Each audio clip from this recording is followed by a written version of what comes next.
Bonjour, bonjour à tous.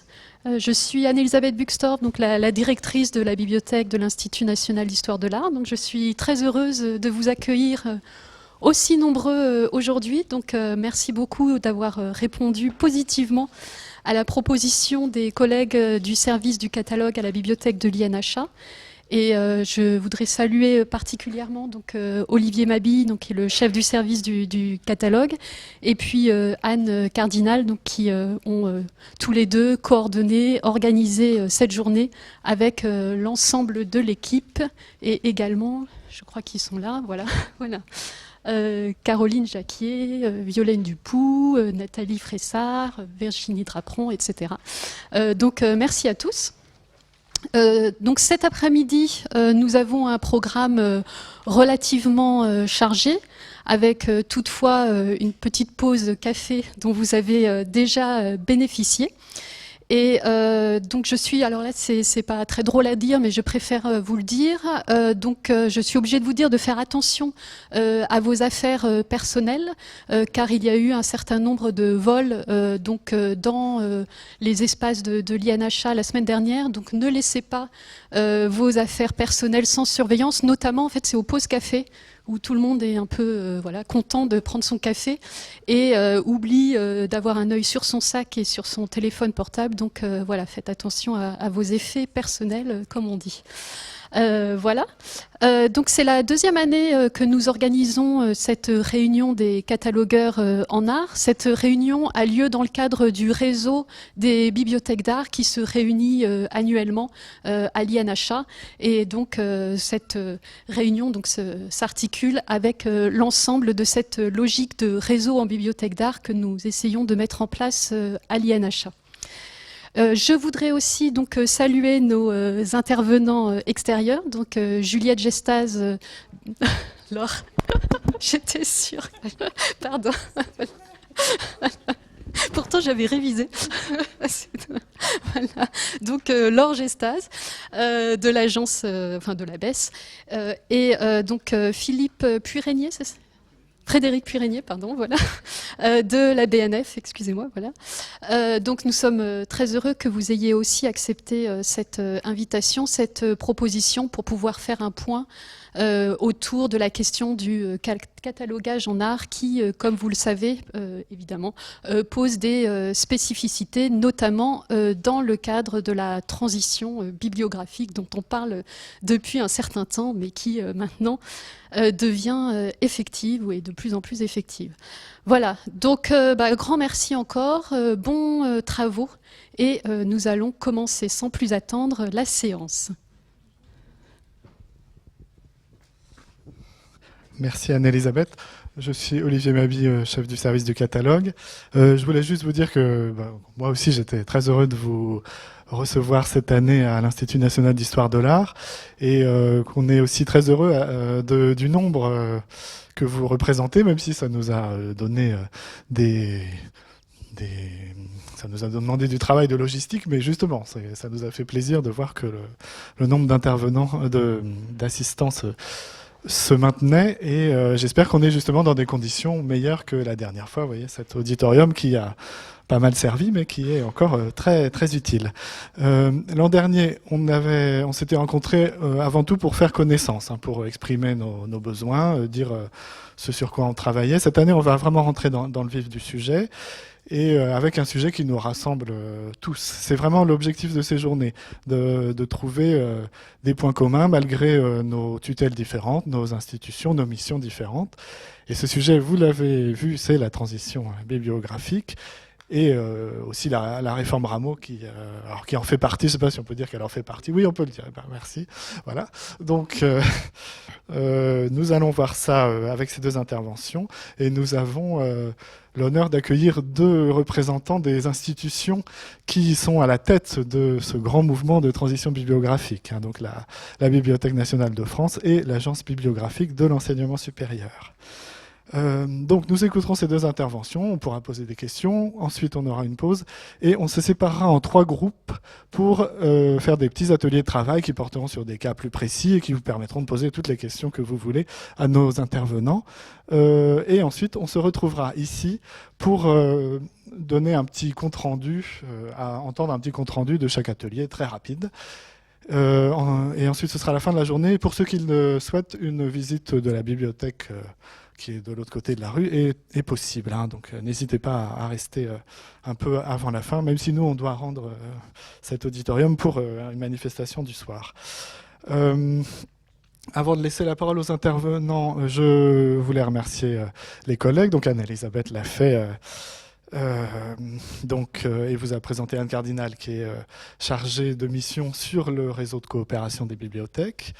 Et pour le service du catalogue, donc je remercie les collègues Stéphanie Fournier, Caroline Jacquier, Virginie Draperon, Violaine Dupoux, Philippe Villemet, Nathalie Fressard, Sylvie Boson, Christophe Saval. Alors, ils ne font pas tous partie du service du catalogue d'ailleurs, mais c'est une occasion pour nous de réunir tous les catalogueurs de l'établissement et de travailler ensemble. Donc c'est déjà aussi pour nous une occasion intéressante. Et ça nous permet aussi de travailler avec nos collègues du patrimoine qui font du catalogage, Catherine Hubert-Kasmirzik et Juliette Robin. Et je remercie également Anne-Elisabeth, Jérôme Bessière, directeur adjoint, Ludivine Schott du service informatique, qui va avoir un grand rôle à jouer après, mais je vous expliquerai ça plus tard, Mercedes Garcia et Céline Pression, et enfin les services communs de l'INHA qui nous ont permis d'organiser cette journée, donc le service des moyens techniques, le service des systèmes d'information, le service de la communication et le service des manifestations. Et à ce propos, je vous indique que le service des manifestations est celui qui s'occupe de tous les événements de l'établissement, hein, notamment de tous les séminaires. Vous avez certainement vu à l'entrée un petit livret jaune qui correspond au programme des manifestations du trimestre. Et toutes ces manifestations sont ouvertes au public et gratuites. Voilà, donc nous espérons aussi vous y voir. Alors, je vais laisser la parole à Laure Gestaz, que je vais juste vous présenter. Donc Laure Gestaz est archiviste paléographe, docteur en littérature française et conservatrice en chef. Elle a exercé notamment à la Bibliothèque historique de la ville de Paris et à l'INHA.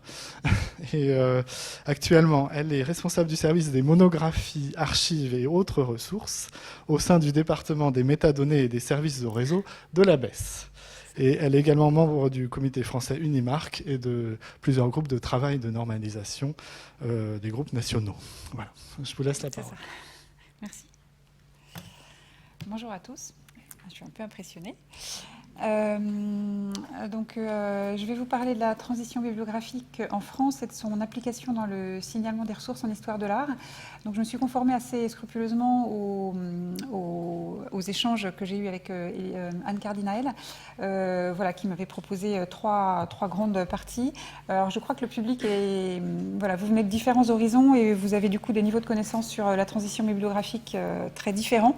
Donc, pardon pour ceux qui connaissent très très bien, il y aura sans doute des redites. Et puis j'espère que pour ceux qui ne connaissent pas, ce sera à peu près clair. Donc il y aura 3 grandes parties qui seront traitées. Je mets mon petit chronomètre pour être sûr de ne pas dépasser, ou raisonnablement. La première partie traitera du contexte et des enjeux des évolutions normatives, pour vous rappeler un peu dans quel cadre tout ce grand mouvement s'inscrit et pourquoi, vers quoi on tend. En deuxième partie, je vous parlerai un peu plus de l'organisation de la transition bibliographique en France, du programme national qui a été fondé en 2015, lancé en 2015. Et en troisième partie, il y aura, elle traitera plutôt de l'application des règles du code RDFR, du code de catalogage, dans le contexte spécifique de l'histoire de l'art.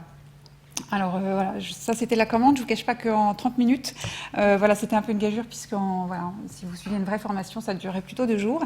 Je vais essayer de faire mon possible, ce sera un survol. N'hésitez pas, j'en parlerai plusieurs fois, à aller voir le site Transition Bibliographique, transitionbibliographique.fr, il est rappelé à plusieurs reprises dans le document, qui est un site qui recense tous les éléments importants sur ce programme national et où vous avez notamment un onglet Se former, où vous allez trouver des supports pédagogiques bibliographiques qui sont élaborés par le groupe formation, qui vous aideront, qui développeront sur tout ce que moi je ne ferai que survoler.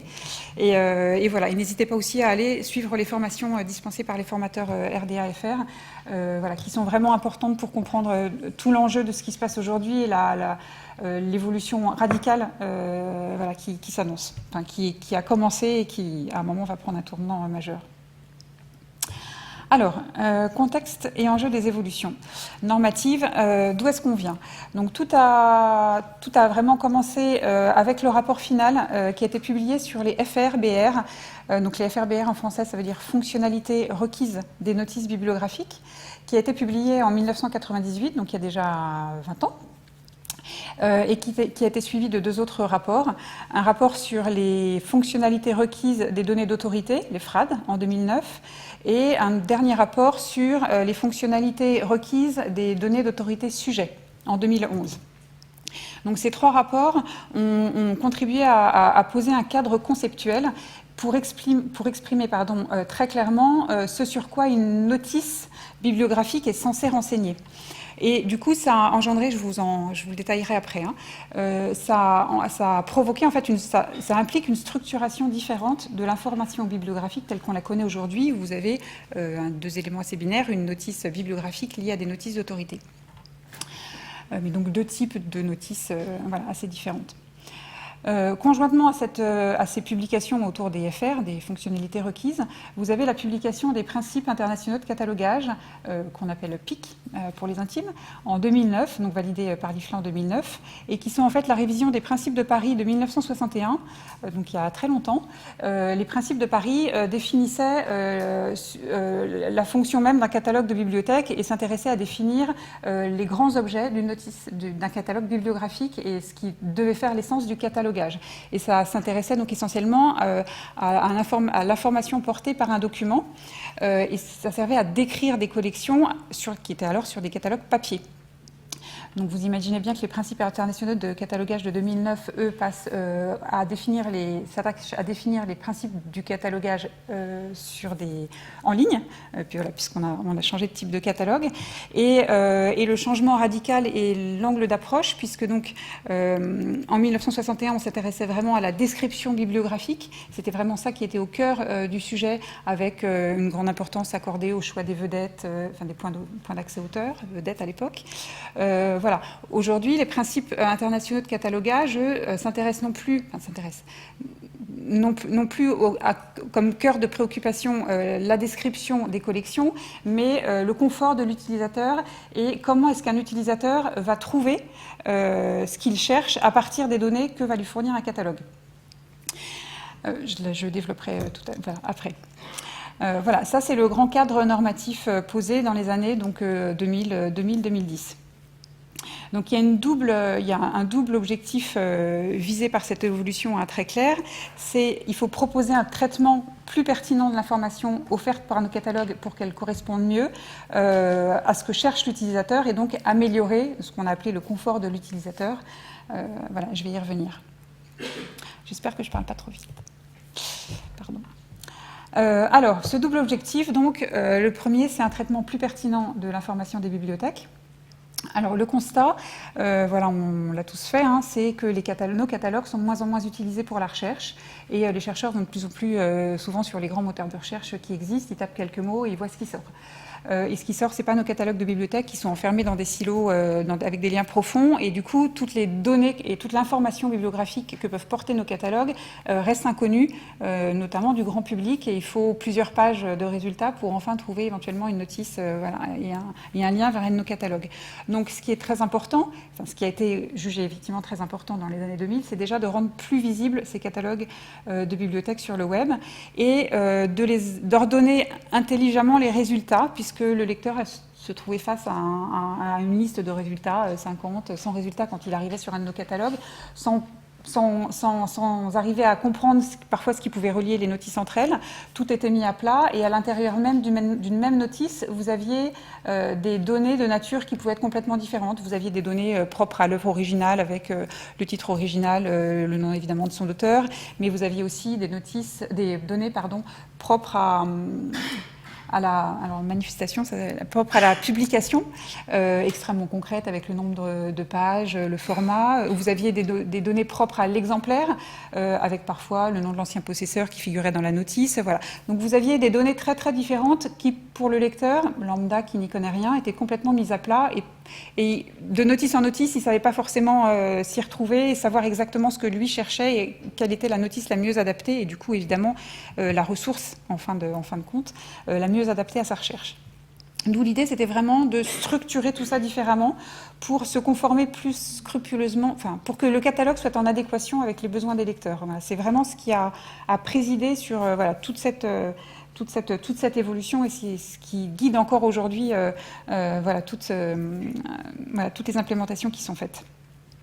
Donc, repenser la structuration interne voilà, des catalogues et des notices, et non plus parler de notices bibliographiques, mais vraiment aller à la donnée et s'intéresser à la donnée pour arriver à la distribuer de manière différente par rapport à l'ensemble de notices bibliographiques qui existent aujourd'hui. Alors, le deuxième objectif, je vous en ai parlé, le confort des utilisateurs, ça veut dire quoi? Ça veut dire que un utilisateur arrive à mieux trouver ce qu'il cherche dans un catalogue et comprend mieux ce qu'on lui propose comme résultat quand il a tout d'un coup une liste de résultats sous les yeux. Et du coup, et les FRBR, donc, et tous les rapports FR et les principes internationaux de catalogage se sont attachés à définir des grandes tâches utilisateurs. Alors, c'est un peu théorique, mais c'est... quelles sont les grandes étapes qui permettent à un lecteur qui arrive, au moment où il arrive sur un catalogue, voilà, il y a plusieurs étapes intellectuelles qui ponctuent sa recherche. Et une fois qu'on a défini ces grandes étapes, on va essayer à chacune de ces étapes de trouver les données dans nos catalogues qui correspondent à chacune de ces étapes pour lui permettre d'affiner au mieux sa recherche et au bout du compte de trouver vraiment ce dont il a besoin. Donc les cinq grandes étapes, les 5 grandes tâches utilisateurs qui ont été définies, voilà, qui sont aujourd'hui bien fixées, c'est donc trouver, identifier la ressource, la sélectionner, l'obtenir pour arriver bien évidemment au contenu, puisque c'est quand même ça à la fin qui intéresse le lecteur, c'est d'accéder au contenu de ce qu'il cherche. Et en dernière étape, c'est naviguer, c'est-à-dire au sein d'une ressource, arriver à la contextualiser à l'aide des rebonds qui existent dans la notice pour qu'il puisse, si jamais il le souhaite, trouver les publications du même auteur ou si le document parle d'un lieu, pouvoir connaître tous les autres documents qui traitent de ce même lieu, etc. Donc vraiment arriver à recontextualiser la ressource qui l'intéresse. Donc la tâche s'appelant naviguer.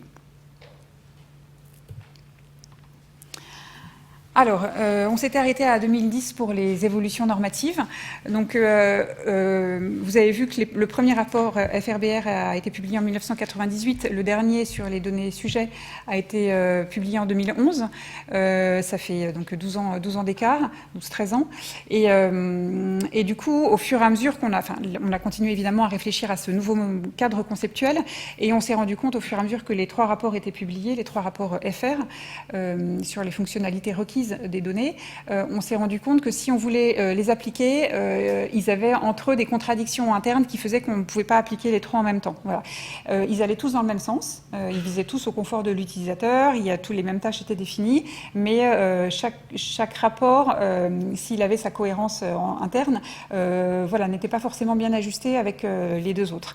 Et du coup, on a continué à travailler dans ce sens, et il y a eu une fusion de ces 3 modèles FR sur les fonctionnalités requises des données, qui a donné lieu à un nouveau modèle conceptuel de données, voilà, dont vous entendez parler, le modèle LRM, qui s'appelle, donc qui a été validé par l'IFLA en 2017, LRM signifiant donc Library Reference Model, pour modèle de référence des bibliothèques.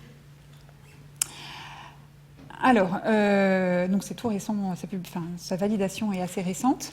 Alors, qu'est-ce que c'est que ce modèle conceptuel? Donc, un modèle conceptuel, c'est un modèle extrêmement abstrait, mais qui va permettre à toutes les institutions, quelles qu'elles soient, que ce soit musée, archives, centre de documentation, bibliothèque, et quels que soient les formats utilisés, de parler le même langage. Voilà. Et donc, quel est ce langage et quels sont les éléments de vocabulaire voilà, du modèle? Alors, ce modèle permet de décrire donc, des ressources documentaires qui sont articulées entre elles différemment d'avant et hiérarchisées à l'aide d'un faisceau de relations. Et tout le jeu va être voilà, de créer ces relations entre les différentes données. Donc, toute ressource documentaire peut être décrite à travers ce modèle, et elle est décrite à travers 4 grandes entités, 4 grands blocs, voilà, que vous décrirez à travers des notices. Voilà. Mais donc 4 grandes entités bibliographiques qui sont caractérisées chacune par des éléments particuliers. Alors, je vous ai mis en rouge là les 4 grandes entités bibliographiques. Voilà, vous avez après, donc en bleu, il y en a juste une là, l'entité agent qui peut se décliner en 3 autres entités, classes, et après les entités sujets en vert. Donc les entités dont on parle beaucoup aujourd'hui au niveau bibliographique. Donc vous avez tout d'abord l'entité œuvre. L'entité œuvre, elle va regrouper tous les éléments caractéristiques de la création intellectuelle ou artistique à laquelle se rattache la ressource. Vous allez indiquer dans une entité œuvre le titre original de l'œuvre, bien évidemment son créateur, la première date connue à laquelle cette œuvre apparaît, voilà, tous les éléments les plus abstraits, à la source voilà, de tout le reste. Cette œuvre, elle va se réaliser d'une manière particulière à travers ce qu'on va appeler une expression. Et donc l'entité expression, vous allez y mettre tous les éléments qui sont caractéristiques de cette réalisation. Vous allez par exemple avoir une œuvre et vous allez avoir différentes expressions, une expression en version française, une expression en version allemande avec une traduction, un texte lu, un enregistrement sonore, ou bien un texte écrit.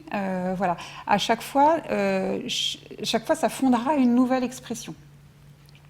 Donc vous avez comme élément propre à l'entité expression, par exemple, les données linguistiques, voilà, ou la forme textuelle, musicale, etc. Voilà, tout ça, ce sont autant d'éléments qui constituent une expression, l'expression d'une œuvre. Cette expression, qui reste encore assez immatérielle, va se concrétiser dans ce qu'on appelle une manifestation. Et la manifestation, c'est ce que vous avez, vous, tous les jours entre les mains, de manière très concrète, un DVD, une VHS, un livre, voilà, une ressource même dématérialisée, ce que vous avez sous les yeux, voilà, c'est ce que vous allez toucher. Voilà. Et donc une manifestation, vous allez enregistrer dans l'entité manifestation tous les éléments caractéristiques propres à cette publication. Donc tous les éléments matériels, le support, le format, le volume, le nombre de volumes, si ça a été publié dans une collection spécifique et le numéro de la collection, le nom de l'éditeur, etc. Tout ce qui tourne autour de la commercialisation et de la diffusion voilà, de la publication. Dernière grande entité du modèle, c'est l'entité item. L'entité item va permettre d'enregistrer tous les éléments propres à un exemplaire. Donc ça c'est facile, c'est la cote, la localisation, la bibliothèque de rattachement, le nom d'un ancien possesseur ou le nom du possesseur actuel, voilà, tout ce qui vraiment est lié tourne autour de l'exemplaire. Voilà, ça, ce sont les quatre grandes entités bibliographiques qui correspondent en fait aux grandes tâches utilisateurs, si vous les mettez en adéquation. À chaque tâche va pouvoir correspondre une entité et au fur et à mesure, une entité hérite de l'autre. C'est-à-dire que tout en haut, vous avez l'entité œuvre et les données de l'entité œuvre seront... l'entité expression va hériter des données de l'entité œuvre. Vous n'aurez pas à les répéter à chaque fois. Voilà, c'est vraiment une démarche de poupée russe. Voilà, l'idée aussi est en termes de ne pas multiplier les informations redondantes pour les catalogueurs, voilà, et de faire une économie de catalogage. Voilà, donc pas forcément enregistrer plus de données qu'aujourd'hui, mais les enregistrer différemment et en les distribuant d'une autre manière que celle qu'on fait aujourd'hui.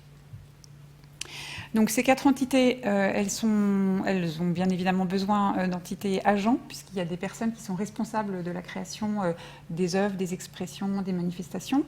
Donc vous avez trois grandes classes d'entités, les agents personnes et l'entité agent collectif qui va se décliner en deux sous-classes, agents collectif, enfin, collectivité ou famille. Vous retrouvez là les grandes catégories de nos données d'autorité actuelles. Enfin, une ressource, ça parle de quelque chose, et donc le modèle comprend également des entités sujets pour pouvoir exprimer le sujet de la ressource dont il est question. Donc il y a trois grands types d'entités sujets, concept, lieu et laps de temps. laps de temps regroupant tout ce qui est événements, chronologie, date, etc. Voilà le modèle. Je ne vous ai pas mis de schéma, parce qu'il aurait été beaucoup trop long à expliquer avec toutes les relations, toutes ces entités étant reliées par des relations de responsabilité. Voilà, mais sur le site Transition bibliographique, n'hésitez pas, hein, voilà, vous avez un magnifique schéma avec des couleurs et où vous voyez toutes les relations qui relient ces entités les unes aux autres. Donc, du modèle conceptuel au code de catalogage. Donc, un modèle conceptuel, je vous l'ai dit, ça donne un cadre et une typologie, et un cadre intellectuel, une typologie pour que tout le monde se parle de la même manière, et un cadre intellectuel pour que les choses soient posées de manière cohérente, quel que soit le type de ressource, d'institution, de format. Mais après, un modèle ne dit pas forcément comment il faut l'appliquer très concrètement, ni comment il s'exprime, dans quel format il s'exprime, ni comment il faut l'afficher.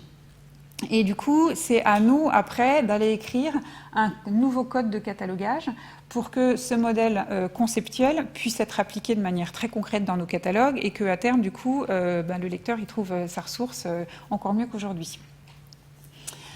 Donc, qu'est-ce qui s'est passé à l'international ? Il y a eu en 2010 la publication du code de catalogage RDA, donc RDA, ressources, qui signifie ressources, description et accès en français. Donc c'est un code de catalogage qui a été d'emblée posé qui s'est voulu international, ça a été affiché comme ça tout de suite, et donc élaboré par les bibliothèques anglo-américaines, donc pour se conformer au modèle FR-BR et puis LRM ensuite, et l'idée étant d'adapter leur catalogue au web de données pour que il soit plus visible et les données soient structurées différemment. En France, on a vu, donc on suivait ça de très près. On était évidemment intéressé par l'évolution, l'évolution intellectuelle, qui nous semblait intéressante et importante. Et on a vu donc RDA, et du coup, à partir des années 2010, a été lancé un groupe de travail qui a, puisque RDA était présenté comme international, on s'est dit, chic, on va le prendre aussi en France, mais il faut d'abord quand même qu'on examine un peu ce que c'est. Et du coup, il y a un groupe de travail qui s'est attaché pendant plusieurs années à lire tout RDA et à regarder règle par règle si ça convenait à la manière dont nous, on décrivait nos ressources en France, puisqu'il y a quand même quelques spécificités françaises, on n'est pas tout à fait d'accord avec les règles anglo-américaines, les AACR2 sur tous les points. Et en fait, on s'est rendu compte que si ça allait dans le bon sens, puisque c'était bien, l'esprit FRBR y était bien, certaines interprétations du modèle ne nous semblaient pas convenir, et parfois c'était vraiment profondément divergent par rapport à nos pratiques françaises. Par conséquent, il a été décidé par les ministères avec la Bibliothèque nationale et la BES de lancer un programme de transition bibliographique qui a été lancé en 2015 pour adapter RDA au contexte français, en sachant que RDA était lui aussi en train d'évoluer, puisque RDA s'appuyait sur les FRBR, la publication de RDA datant de 2010, les FRBR FRAD, FORSAD, etc. venaient de finir d'être publiés. C'est pas français ce que je dis, mais tant pis. Et le modèle LRM, lui, a été abouti en 2017 avec une validation de l'IFLA. Donc on est vraiment sur cette tranche un peu charnière où RDA est sorti, mais a continué d'évoluer pour s'ajuster mieux au modèle LRM et donc a évolué sur certaines règles en profondeur. Donc en France, on s'est dit, ça ne nous convient pas, mais ça va dans la bonne direction. Donc on va lancer des groupes de travail et un programme national pour travailler à écrire un code de catalogage qui soit le plus proche possible de RDA, parce qu'il était extrêmement important qu'on puisse continuer à avoir des données interopérables et qu'elles puissent être échangées et lisibles par tout le monde. Donc il fallait qu'on puisse parler le même langage, mais il fallait adapter ce code de catalogage au contexte français. Et donc réécrire une norme et un code. Et donc c'est la transition bibliographique en France, avec le programme national donc lancé en 2015. Donc l'idée, je vois un peu. L'idée, ça a été donc qu'il fallait faire évoluer les règles de catalogage Mais un double principe a été posé d'emblée, adaptation et progressivité. On n'allait pas faire ça du jour au lendemain, on n'allait pas écrire un code de manière complètement théorique, et puis tout d'un coup, au bout de 5 ans après l'écriture du code, vous dire tiens, voilà, maintenant vous allez changer tous vos catalogues, et on ne catalogue plus comme avant. Voilà, l'idée c'était de faire ça progressivement, notamment parce que c'est un changement extrêmement radical de nos pas tant des manières de faire, mais des manières de réfléchir. Voilà, quand vous avez une donnée en face, il faut vraiment vous appréhender autrement la donnée. Vous allez remplir toujours une date de publication, vous allez mettre un titre, vous allez mettre un auteur, mais il faut réfléchir autrement au moment où vous le faites. Voilà, c'est difficile à dire, mais voilà, ceux qui ont commencé le savent. Et donc l'idée, ça a été de viser bien l'adoption de RDA en France, hein, en adaptant ces règles à nos spécificités françaises, et tout en participant à l'évolution de RDA via un consortium européen, EURIG, puisque plusieurs pays en Europe, on n'a pas été tout seul à dire que voilà, certaines choses n'allaient pas dans l'interprétation de RDA. Et du coup, voilà, il y a eu un consortium qui s'est établi, EURIG, et la France voilà, y participe, et ce qui lui permet effectivement voilà, d'être plus fort face au RDA anglo-américain, et voilà, de faire avancer, de faire évoluer ce code voilà, dans un sens qui nous convient le mieux. L'idée aussi donc, de ce programme, c'était de préparer un code de catalogage qui soit fondé sur le modèle LRM, mais pour avoir un catalogage natif. Il est extrêmement compliqué, on s'en rend compte aujourd'hui, d'extraire les données telles qu'elles existent aujourd'hui dans nos catalogues pour les redistribuer dans les grandes entités le jour où les grandes entités seront implémentées dans nos outils, dans nos SIGB. Voilà. Parce que, encore une fois, c'est pas tant la donnée elle-même que la manière de l'interpréter et de la comprendre. Et voilà, on ne peut pas juste changer d'outil en reprenant ce qui existe et en le mettant ailleurs. Voilà, c'est un tout petit peu plus compliqué que ça, donc il est très important d'avoir un catalogage natif, ce qu'on n'a pas aujourd'hui encore. Ou quasiment pas.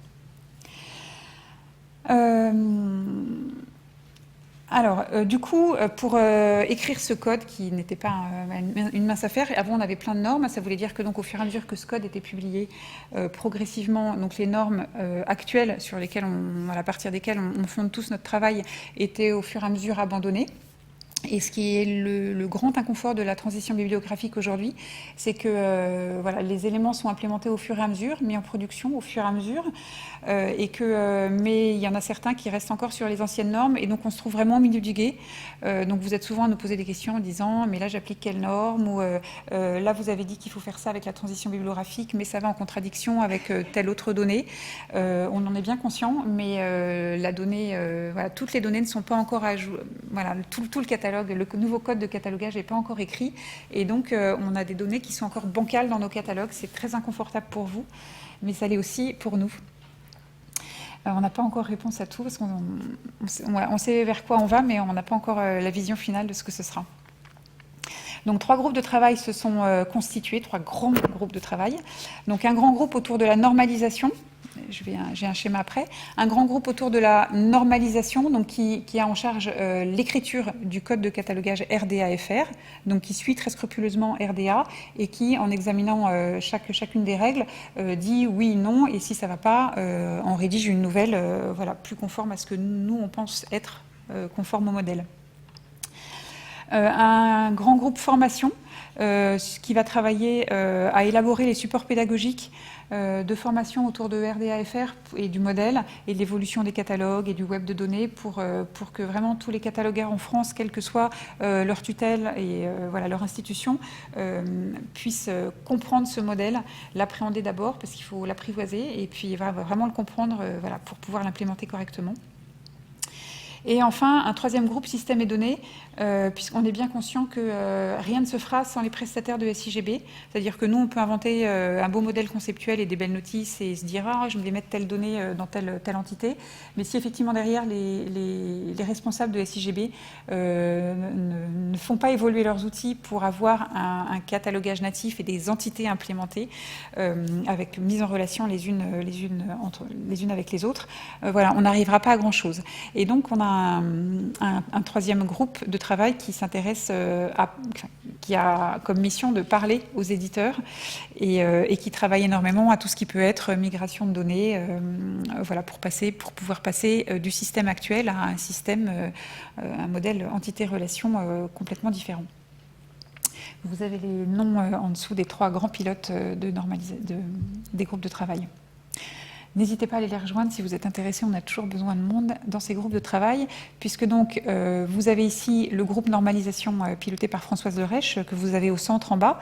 En fait, c'est pas un seul groupe, mais c'est plein de sous-groupes, puisqu'il a fallu bien évidemment répartir la tâche et les efforts. Et voilà, vous avez une multitude de sous-groupes qui rédigent en s'intéressant à des sections précises.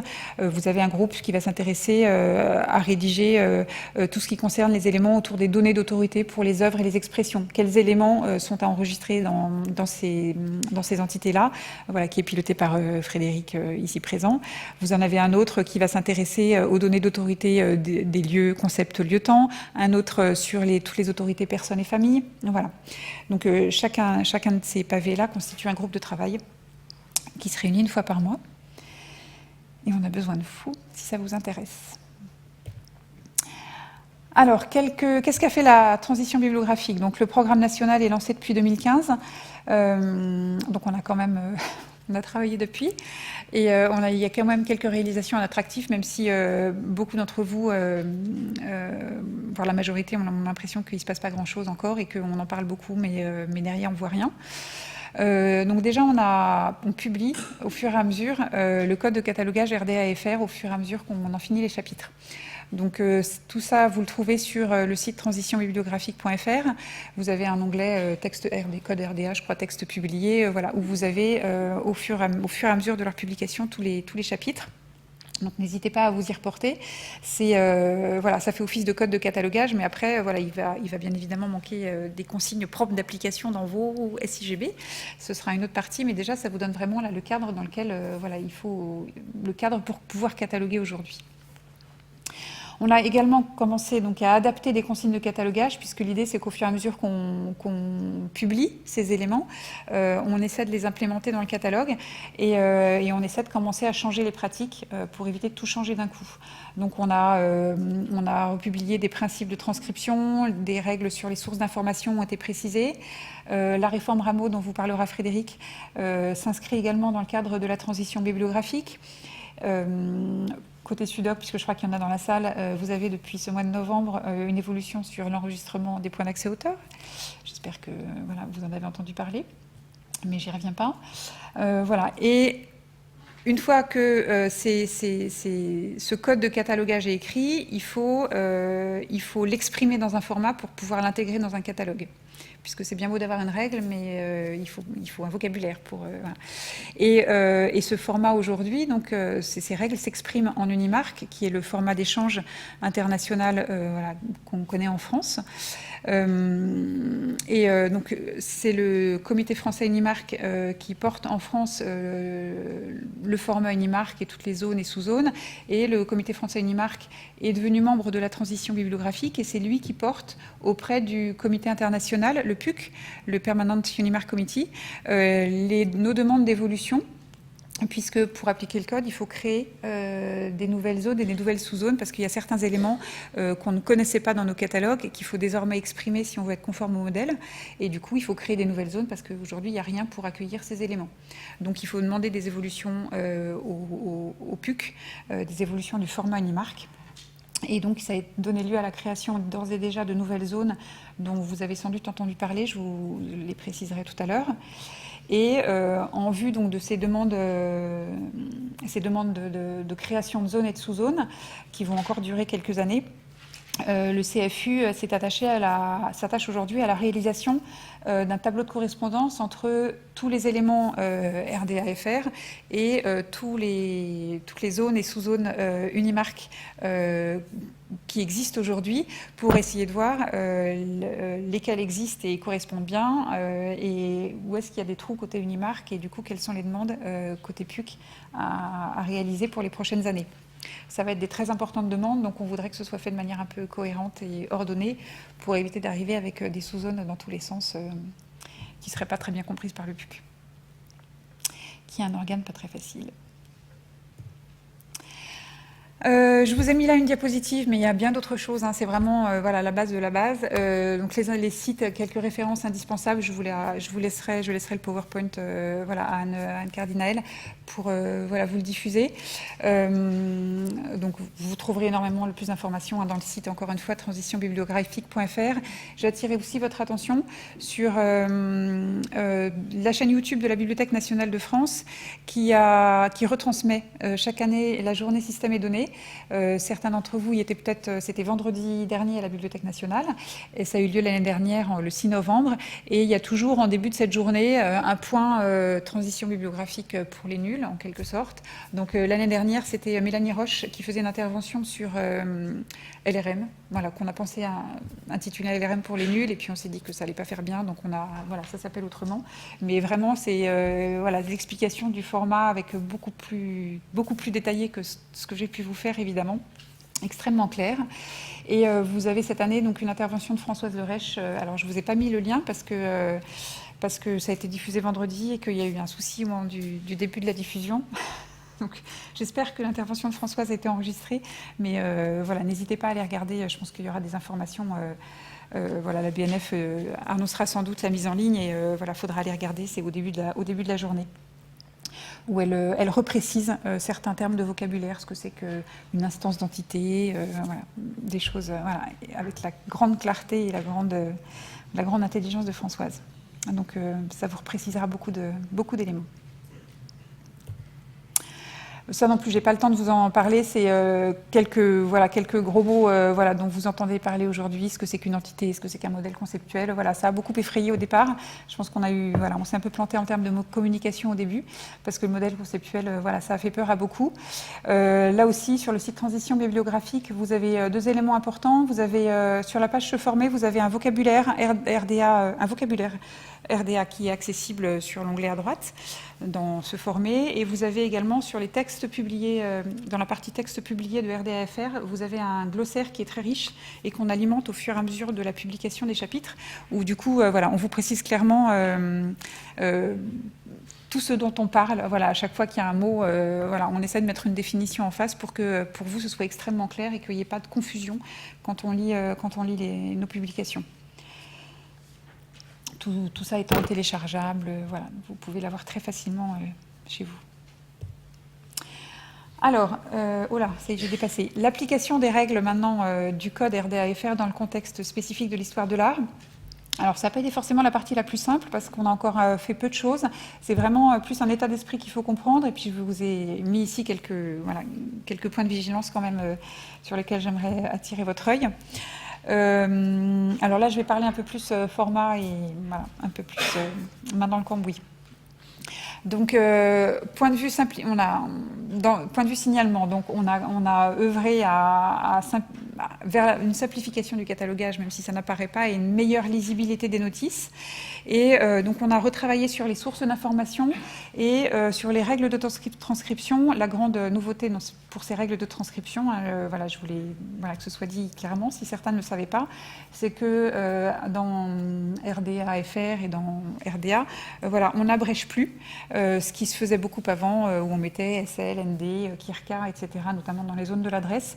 Voilà, seules les abréviations présentes sur la ressource doivent être transcrites, mais aujourd'hui, vous-même, catalogueur, ne devez plus abréger lorsque vous cataloguez.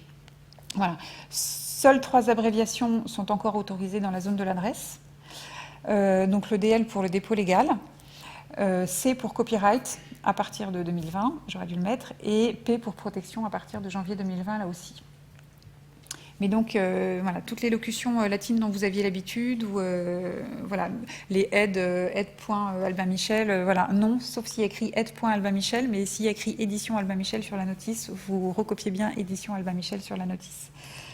Voilà, ça peut paraître stupide, mais ce serait bien si vous le faisiez.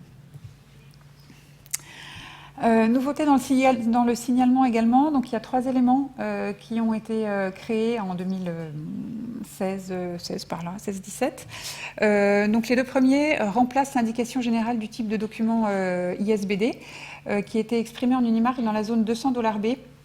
en format bibliographique. Vous vous souvenez tous du titre qui était coupé au beau milieu par un texte imprimé, ressources électroniques, voilà. Donc ça, c'était l'indication générale du type de document. Donc maintenant, on ne coupe plus le titre en indiquant que s'il s'agit d'un texte imprimé. C'est reporté dans des données codées. Donc il y a 3 données codées importantes. Type de contenu, la B181, le type de médiation en 182 et le type de support en 183. Chacun de ces éléments étant rattaché à une entité, enfin, sera rattaché à terme, quand on aura les entités dans nos catalogues, à une entité spécifique. Le type de contenu, je vous l'ai dit, est rattaché à un élément propre à l'expression, puisque quand vous avez une œuvre qui se décline en texte ou en musique, voilà, vous avez 2 expressions différentes de la même œuvre. Donc le contenu, la forme du contenu est bien importante. Autre nouveauté dans le signalement, vous en avez sans doute entendu parler, la zone de l'adresse bibliographique. Depuis le 2017, vous avez la création d'une nouvelle zone qui permet de distinguer plus précisément qu'avant les ressources produites des ressources publiées. Donc une ressource produite, c'est une ressource qui n'est pas publiée. Et cette nouvelle zone vous permet également de préciser la nature des différentes dates. S'il s'agit d'une date de publication, s'il s'agit d'une date de diffusion ou distribution, s'il s'agit d'une date de fabrication, donc d'impression pour des livres, ou s'il s'agit de date de copyright ou de protection. Avant, tout était mis sur la même ligne, en 210, si on parle Unimark.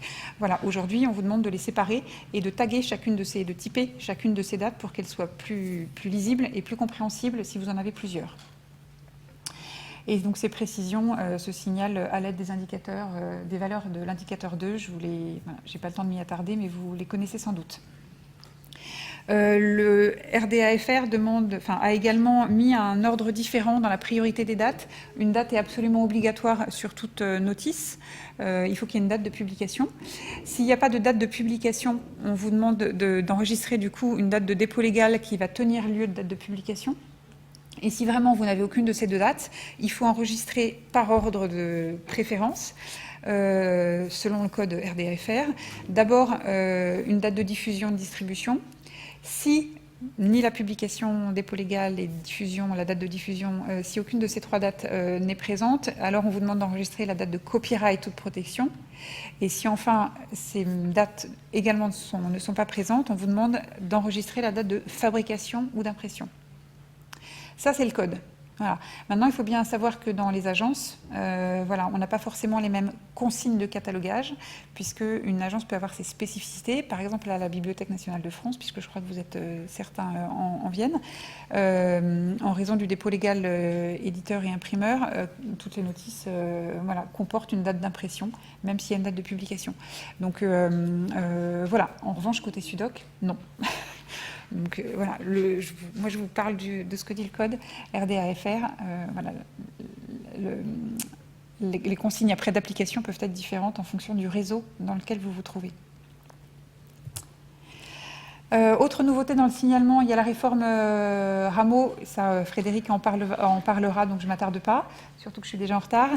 Et côté SUDOC, l'évolution dans l'enregistrement des points d'accès auteur, mais là aussi, vous avez eu ce qu'il faut comme information normalement. Et puis c'est vraiment spécifique au SUDOC, ça ne concerne pas les autres réseaux. Les points de vigilance maintenant en histoire de l'art. Alors, quelles sont vos ressources et quelles sont la spécificité de vos ressources? Donc, ce sont souvent des ressources avec beaucoup d'illustrations. Il y a une importance particulière attribuée à la forme et au genre de la ressource. Vous avez beaucoup de catalogues d'exposition, des catalogues raisonnés, des catalogues de vente.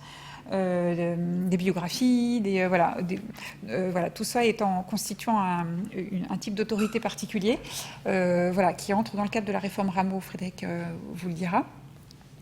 Vous avez également, alors là, je parle beaucoup pour l'INHA, je ne sais pas ce qu'achètent les autres bibliothèques qui sont présentes ici, mais il y a beaucoup de ressources en langues étrangères ou avec des traductions. Et il y a également beaucoup de ressources qui rassemblent plusieurs œuvres. Je vais développer 2 secondes après.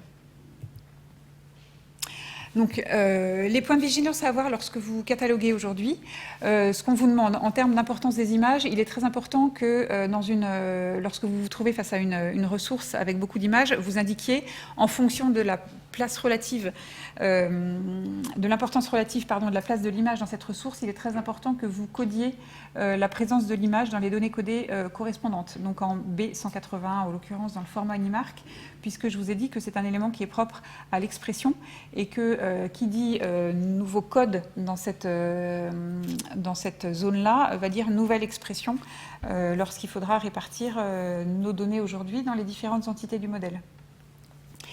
Voilà, si vous avez un livre, une biographie avec 3 images, c'est pas la peine de dire que voilà, il y a des images dans le livre, ça fait pas partie les images sont trop peu importantes. En revanche, enfin voilà, un livre qui est fondé sur les illustrations qui sont commentées avec un commentaire à côté, c'est bien évident qu'il y a une part aussi importante de l'illustration et de l'image et que l'illustration est importante pour comprendre le texte. Donc dans ces cas-là, il faudra typer bien évidemment en élément type de contenu la présence et du texte et de l'image. Forme et genre de la ressource, là encore je laisserai Frédéric en parler. Ça y est, je suis en retard. Les ressources en langues étrangères et les traductions. Là aussi, la langue est un élément caractéristique qui est propre à l'expression, l'entité expression. Il est très important dans les notices, notamment pour les livres traduits, que vous enregistriez en 101, pardon, j'ai eu un trou, en données codées 101 qu'il s'agit d'une traduction et que vous enregistriez bien les codes propres aux différentes langues, la langue de la traduction et la langue du titre original. Il est aussi très important d'enregistrer le titre original dans la ressource, donc en Unimark en 454, puisque lorsqu'on va reprendre les données de nos catalogues, et ce ne sera pas une mince affaire, on pourra répartir ces données-là pour le titre original, l'envoyer dans l'entité œuvre qui lui correspond, voilà, alors que la zone de traduction, elle sera mise, toutes les données relatives à la traduction seront mises dans l'entité expression. Il faut absolument documenter le plus possible aujourd'hui, de manière très précise, voilà, ce que vous avez comme ressources au niveau de la langue pour que derrière nous on puisse réutiliser les données et les répartir dans les bonnes entités. Enfin, un dernier élément, alors ça c'est très schématique, hein, vous avez dans le modèle LRM 2 grands types de ressources. Dans le code RDA, dans tous les cas, 2 grands types de ressources. Vous avez les ressources simples, vous avez une œuvre principale avec son auteur, voilà. Parfois, au bout de la 2e, 3e édition, cette œuvre principale va être augmentée d'une préface, il va y avoir une nouvelle illustration qui est mise, vous allez avoir une bibliographie à la fin par l'éditeur de la 3e édition, voilà, qui va mettre une nouvelle bibliographie. Voilà. C'est une œuvre augmentée, mais l'œuvre principale reste bien la même avec son auteur. Et puis vous avez ce qu'on appelle les œuvres agrégatives, qui constituent... Donc, les œuvres agrégatives, c'est vous avez... L'exemple type, ça va être les actes de congrès. Vous avez une œuvre avec plein de textes très différents qui sont chacun des œuvres en soi. Chaque texte est une œuvre avec un créateur. Et vous avez l'œuvre agrégative qui, elle, va agréger tous ces textes. Voilà. Et donc, l'œuvre agrégative va être constituée de plusieurs œuvres avec chacune son auteur et un auteur supra qui va être le directeur de publication de l'œuvre agrégative. Voilà. Aujourd'hui, ce schéma-là n'est pas implémenté dans nos catalogues, c'est-à-dire que vous ne pouvez pas très concrètement l'indiquer dans la notice. En revanche, ce qui est très important pour que vous commenciez, vous, à apprivoiser le modèle et à réfléchir différemment d'avant, il est important que vous commenciez à vous poser des questions pour savoir quand vous avez une œuvre entre les mains, une ressource, de quoi elle est constituée? Est-ce que c'est une œuvre augmentée? Est-ce que c'est une simple œuvre, voilà, est-ce qu'une œuvre basique? Ou est-ce que c'est au contraire une œuvre qu'on peut considérer comme une œuvre agrégative? Voilà, le modèle, il va pas s'apprendre d'un coup. Il faut vraiment se familiariser avec ces concepts. Et puis de toute manière, c'est quand même intéressant aussi, voilà, de se poser ce genre de questions. Vous en rendrez compte. Là, c'est la dernière diapositive. Je vous ai mis de manière assez grossière, voilà, les 3, du coup, enfin, vous avez les 2 grands types de ressources à gauche, ressources simples et ressources simples augmentées. Et à droite, les ressources qu'on dit agrégatives aujourd'hui, voilà, où je vous ai rassemblé un peu ce que je viens de vous dire et où je vous ai mis quelques exemples en dessous propres à l'histoire de l'art, mais là aussi avec plein de guillemets, puisque un catalogue d'exposition, par exemple, qui vous tient beaucoup à cœur, je sais, un catalogue d'exposition peut être bien évidemment aujourd'hui une œuvre agrégative quand vous avez un gros catalogue de 300 pages, plein d'illustrations, avec 10 intervenants, un grand directeur de publication, le commissaire d'exposition, tout ça. Et vous avez aussi des tout petits catalogues d'exposition dans les villes de province où vous avez 5 pages avec un texte qui va vous présenter le mouvement littéraire qui est le sujet de l'exposition. Vous avez un auteur et puis voilà, les catalogues d'exposition peuvent être des choses extrêmement différentes. À chaque fois, on dit les catalogues, mais voilà, on parle pas du tout. Il y en a vraiment de toutes sortes. Donc voilà, ils peuvent rentrer parfois dans plusieurs cases de mon tableau. Je suis désolée, j'étais extrêmement rapide. Et voilà, je crois que pour les questions, ce sera tout à l'heure. J'espère que je ne vous ai pas trop perdu.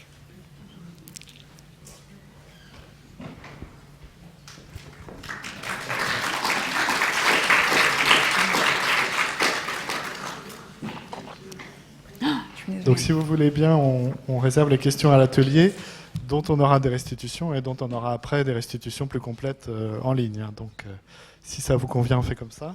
On passe à la seconde présentation de Frédéric Purégnier. Donc Frédéric Purégnier est expert en modélisation dans le service ingénierie documentaire du département des métadonnées à la Bibliothèque nationale de France.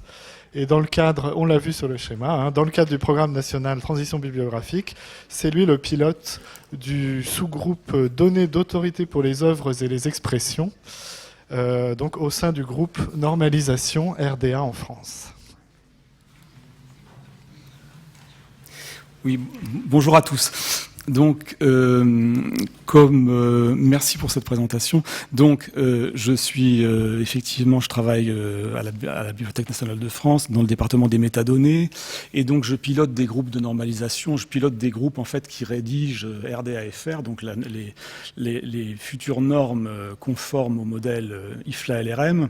Mais c'est pas avec cette casquette-là que je suis avec vous aujourd'hui.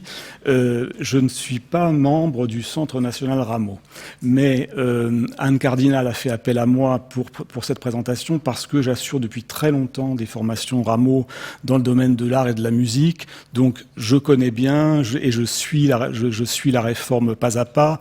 En plus, on est au même étage et je communique beaucoup avec les collègues en question. Donc voilà, je ne suis pas du Centre national, mais je suis en mesure de présenter ces évolutions. Donc je vais vous présenter, ça va être assez technique, là, mon intervention à moi. Je vais vous présenter les évolutions du langage documentaire Rameau, et en particulier celles qui ont des implications dans le domaine des beaux-arts et des arts décoratifs. Mais j'aurais bien voulu aussi vous faire un petit point sur les objectifs et on va dire, le but de cette réforme de Rameau et sa place au sein de la transition bibliographique. Mais je le ferai tout à l'heure dans l'atelier Rameau, j'aurai plus de temps. Donc là, pour le moment, je vais vous détailler un petit peu les différentes évolutions donc du langage Rameau dans le domaine des beaux-arts, qui s'appliquent au domaine des beaux-arts et des arts décoratifs. Étant entendu que ces évolutions, elles sont déjà en place. À la BNF, en tout cas, elles sont déjà appliquées. Alors, il faudra déjà que j'arrive à me servir de ça, mais les petites flèches, ça ne marche pas, donc je vais faire ça. Donc il y a trois thématiques qui sont impactées par la réforme Rameau dans le domaine artistique. La simplification de l'emploi des noms géographiques. J'ai modifié un petit peu le libellé par rapport au programme qu'on vous a distribué, parce que je pense qu'on avait mis au départ simplification de l'indexation géographique, ce qui pouvait laisser penser qu'il s'agissait de l'indexation des documents géographiques. En fait, ce qui est simplifié, ce que la réforme prétend simplifier, c'est l'emploi des noms géographiques. La réforme Rameau a aussi pour objectif de définir un ordre, il est déjà défini, mais de respecter de manière plus universelle un ordre des subdivisions chronologiques et de sujets par rapport à la tête de vedette.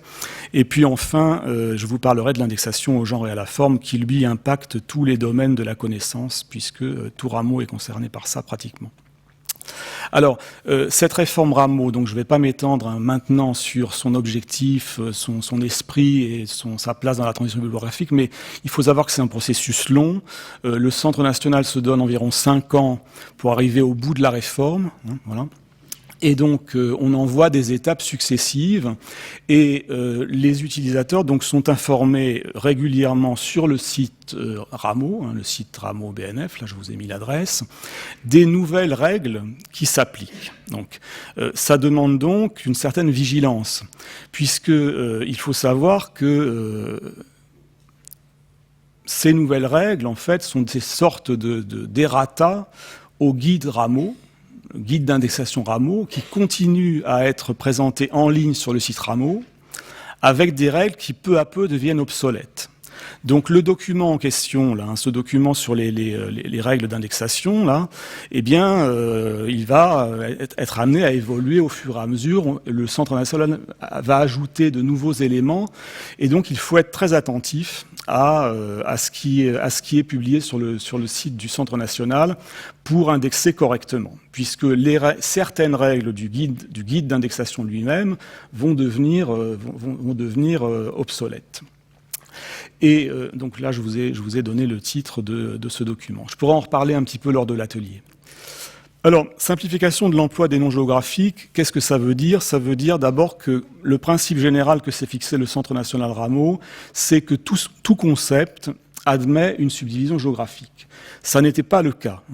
Certains concepts n'admettaient pas de subdivision géographique, mais étaient employés à la suite d'un nom géographique. C'était le cas notamment dans les sciences sociales, avec des concepts comme conditions sociales ou mœurs et coutumes, qui s'employaient à la suite d'un lieu. On faisait France, mœurs et coutumes, France, politique et gouvernement. Maintenant, pour respecter un ordre assez universel, eh bien, ces concepts comme politique et gouvernement ou mœurs et coutumes sont suivis de France ou d'Espagne ou de France, Paris-France, et non plus précédés du nom du pays. Donc, une subdivision géographique utilisable pratiquement partout. Et puis, à l'inverse, ou en regard plutôt, tout nom géographique doit pouvoir être utilisé en subdivision. Là encore, ça n'était pas le cas. Certains éléments typés non géographiques ne pouvaient pas être utilisés à la suite d'un concept comme peinture ou peinture de paysage. Bien. Et vous voyez que j'ai déjà mis en italique, sauf exception, puisque l'objectif de la réforme est d'éliminer le plus possible les exceptions, mais les exceptions, on les fait sortir par la porte, elles reviennent par la fenêtre. Donc il y a quand même des exceptions qui subsistent, je vais vous en parler. Alors qu'est-ce que ça change? Qu'est-ce que ces deux principes, tout concept admet une subdivision géographique et tout nom géographique peut être utilisé en subdivision? Qu'est-ce que ça change dans le domaine particulier des beaux-arts et des arts décoratifs? Bien, ça change par exemple que les subdivisions dans l'art, dans la musique, dans la littérature, bon, ça vous concerne moins, mais sont désormais subdivisables géographiquement. Autrefois, et on le voit encore dans le guide Rameau, c'est la règle qui figure dans le guide Rameau. Le guide Rameau n'a pas été amendé, c'est le document dont je vous parlais tout à l'heure qui fixe cette règle. Le document en question donc précise bien que la subdivision dans l'art désormais peut être suivie d'une subdivision géographique, et vous avez un exemple ici avec enfants dans l'art France pour une étude iconographique sur le thème des enfants dans l'art français.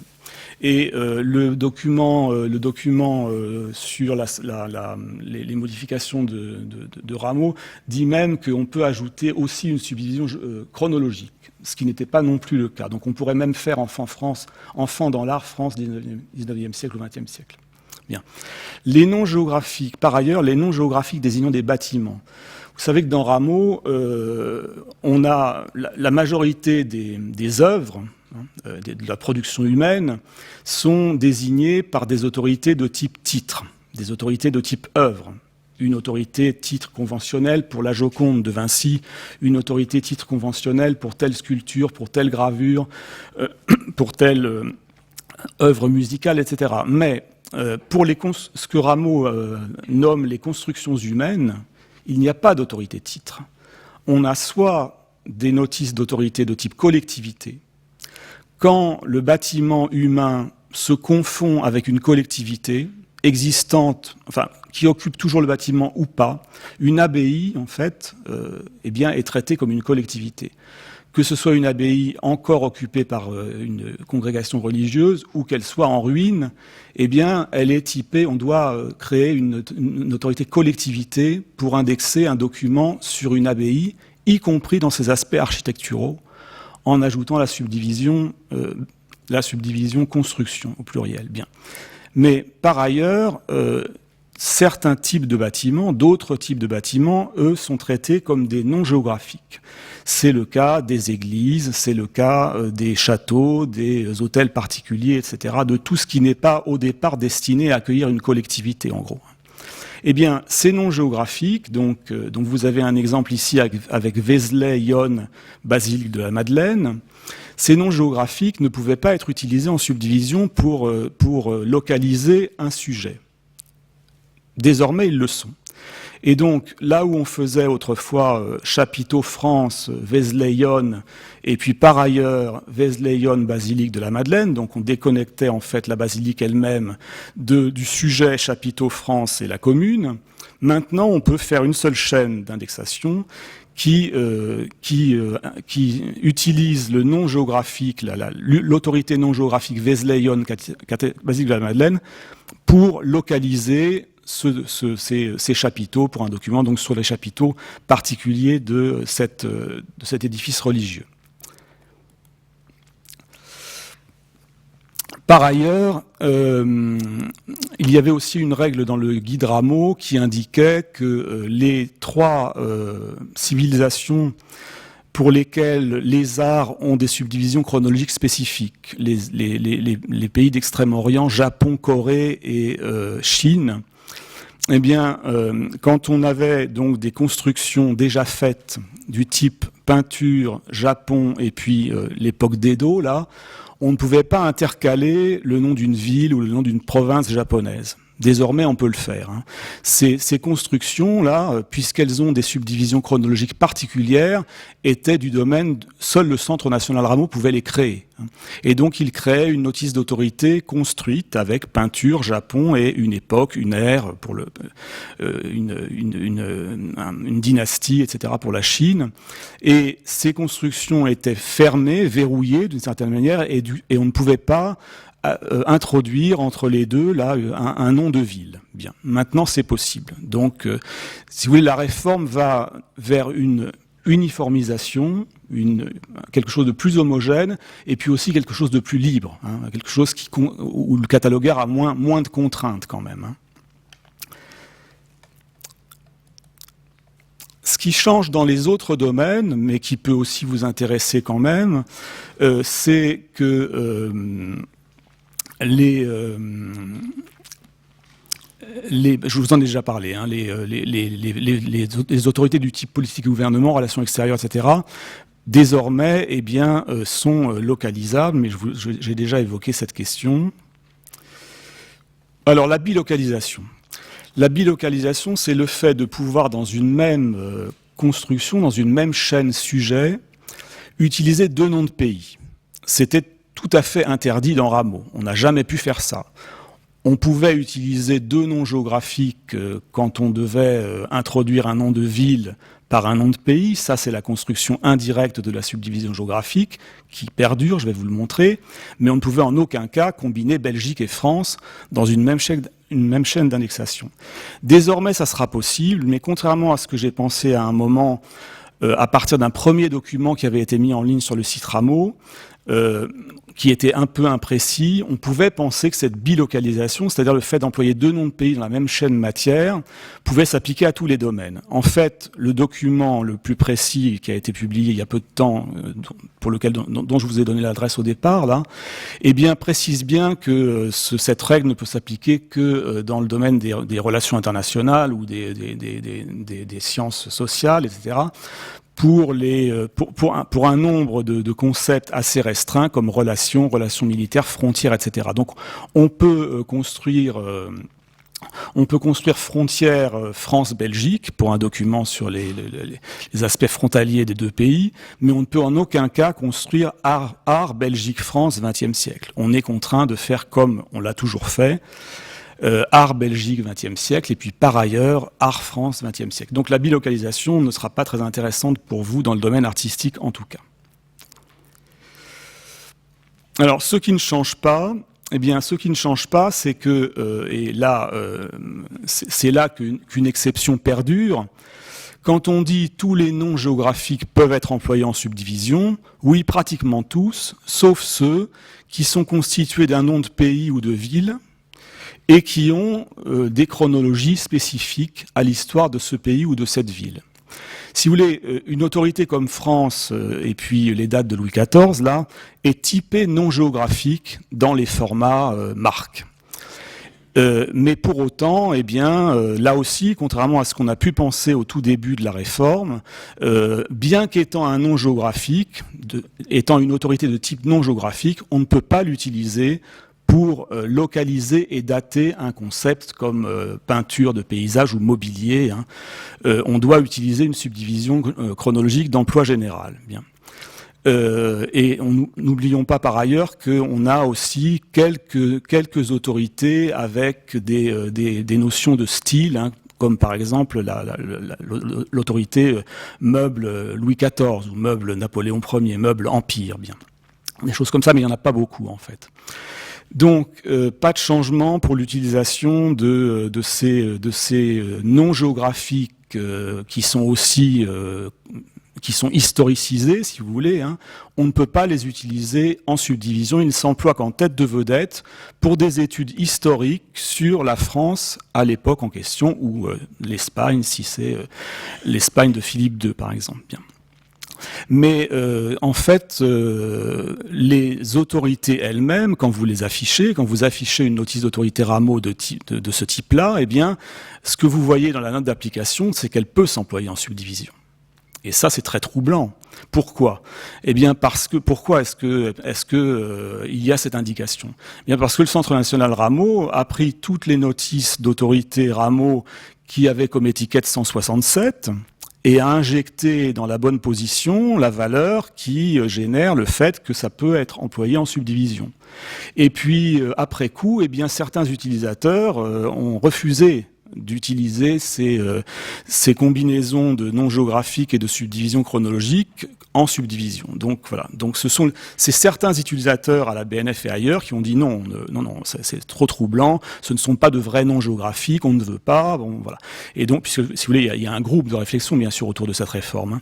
Et du coup, les notices d'autorité en question gardent cette mention, s'utilisent en tête de vedette et en subdivision, mais en fait, on ne peut pas les employer en subdivision, mais ça sera modifié bien sûr. Hein.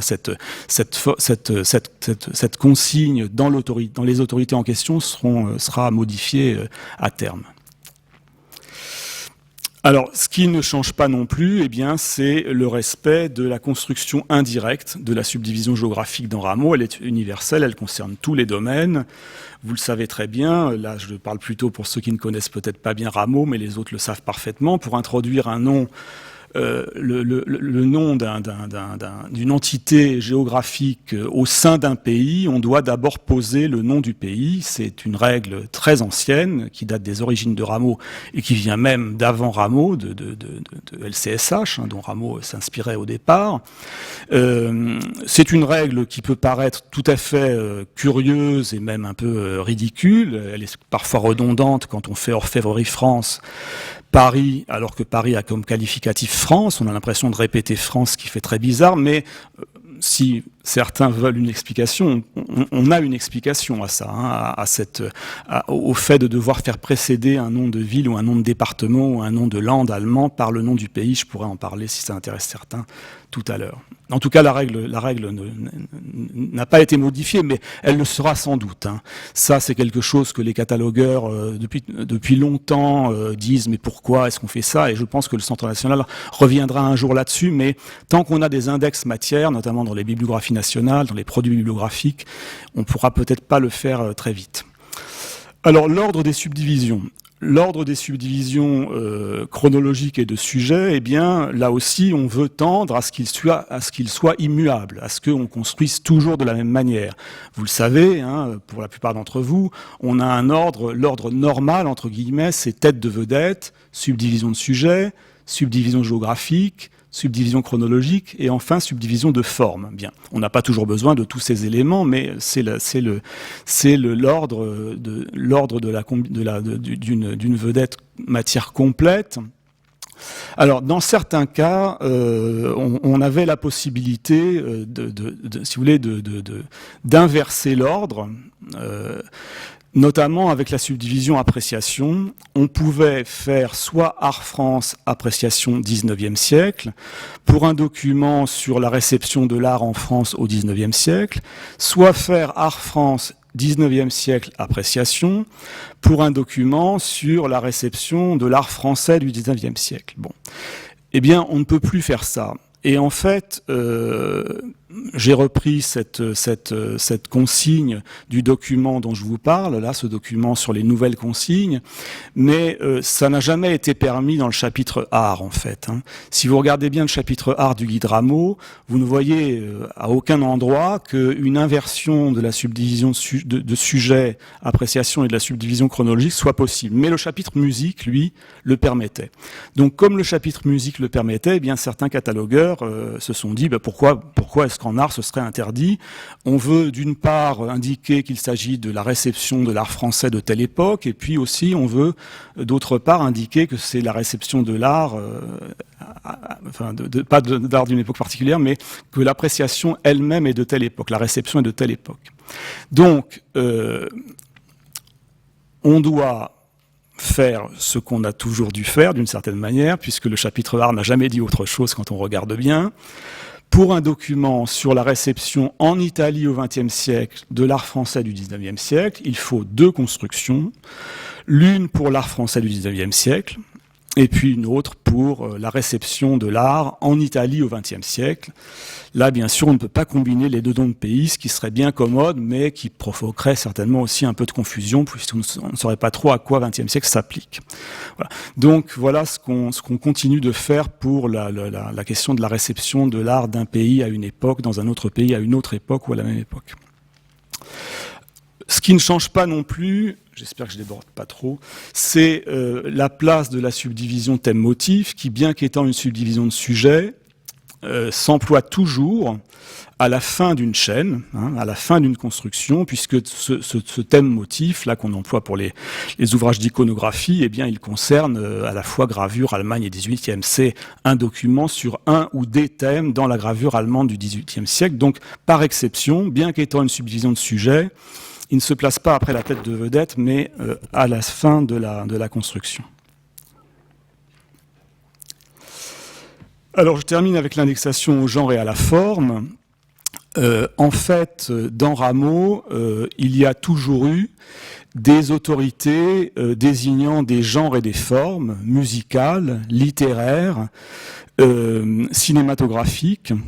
Et ce groupe de concepts, eh bien, le Centre national a décidé, et là vraiment c'est lié à la modélisation dont vous a parlé Laure tout à l'heure, d'en faire un groupe à part, si vous voulez. Ce sont bien des concepts, ce sont des noms communs, mais ils ont deux usages. Une vedette comme littérature française ou comme symphonie, eh bien, peut servir à indexer une symphonie en musique ou un roman français ou une anthologie de romans français, mais par ailleurs, on doit pouvoir employer ces notions pour les études sur ces genres littéraires, musicaux et cinématographiques. Alors, les concepts artistiques ne sont pas compris dans ce sous-ensemble. Et pourtant, peinture de paysage est bien un genre. Mais peinture de paysage n'était pas une vedette de forme. Donc, peinture de paysage pour le moment, ou gravure de nu, etc., pour le moment ne fait pas partie du sous-ensemble des genres et des formes, mais à terme, bien sûr, il faudra que ces genres artistiques soient compris dans ce sous-ensemble des genres et des formes. En tout cas, vous serez plutôt, vous, concerné par la question de l'emploi de la subdivision de forme. Et ces subdivisions de forme, eh bien, comme vous l'a dit Laure tout à l'heure, elles seront indiquées dans une zone particulière, qui est en intermarque la zone 608. C'est la même en Unimark. Hein. Et donc, vous aurez, je pense que j'ai dû mettre un exemple à la suite. Voilà. On fait déjà ça à la BNF, c'est déjà en application. Hein. Vous avez donc ici, pour un catalogue sur une exposition qui a cours en ce moment sur la danse dans l'œuvre d'Edgar Degas, vous allez avoir dans des zones 600, dans une zone 600, par exemple ici la relation vers l'autorité personne de Degas, suivi d'une subdivision de sujets, et puis le sujet non commun, lui, sera dans une zone 606, mais tout ce qui relève de la forme du document, sa fonction, on va dire, hein, ça peut être sa fonction ou sa forme, en fait. Hein. C'est vrai que quand on a une carte postale, eh bien, on peut se dire que c'est la forme du document. Mais si on a un dictionnaire ou un guide pratique, c'est plutôt la fonction du document. En tout cas, tout ça, ça forme un même ensemble. Et donc, toutes ces subdivisions de formes, on les reconnaît, enfin, je veux dire, dans l'autorité elle-même, on vous dit que c'est une subdivision de forme, donc vous le savez, vous avez les moyens de le savoir en affichant l'autorité. Eh bien, elles sont données actuellement dans une étiquette 608. À la BNF, on le fait déjà. Et en Unimark, eh bien, ça sera possible, ça, en 2020. Hein. Là, sachant que la zone 608 existe déjà en Unimark depuis très longtemps. Elle est employée ou non, mais en tout cas, elle existe, donc il n'y avait pas à la créer. D'autres questions étaient en jeu. Voilà. Mais en tout cas, si vous dérivez des notices de la BNF, dans la mesure où normalement dans vos systèmes le 608 existe, eh bien ne supprimez pas cette subdivision. C'est le conseil que je peux vous donner, puisque cette subdivision en 608, puisque en 2020, ça sera aussi votre règle. Donc récupérez ce qui est fait chez nous quand vous récupérez nos notices.